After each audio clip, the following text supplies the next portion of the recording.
અર્જુનને આત્મતત્વનું જ્ઞાન થયું એટલે શ્રી ભગવાને એમ ન પૂછ્યું કે તારા શોકનો અંત આવ્યો કે નહીં, પરંતુ તેને પૂછ્યું તારો મોહ નષ્ટ થયો કે નહીં. કારણ સ્પષ્ટ. મોહ ગયો એટલે શોક કે દુઃખ આપોઆપ ગાયબ. અન્વિક્ષિક્યાનો અર્થ આત્મજ્ઞાન. ઈક્ષા એટલે જોવું અને આન્વિક્ષિક્યા એટલે સત્યને જોઈ શકવાની યોગ્યતા. આપણું જ્ઞાન, આત્મજ્ઞાન કયું છે?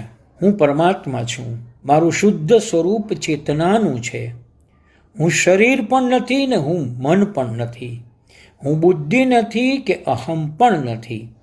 આ આત્મજ્ઞાન પ્રાપ્ત થાય પછી શોક કે મોહ માટે જગ્યા રહે ખરી? 3 વાત યાદ રાખવા જેવી છે. પહેલું, શોક અથવા દુઃખનો સંબંધ ભૂતકાળ સાથે છે. બીજું, ભયનો સંબંધ ભવિષ્ય સાથે છે.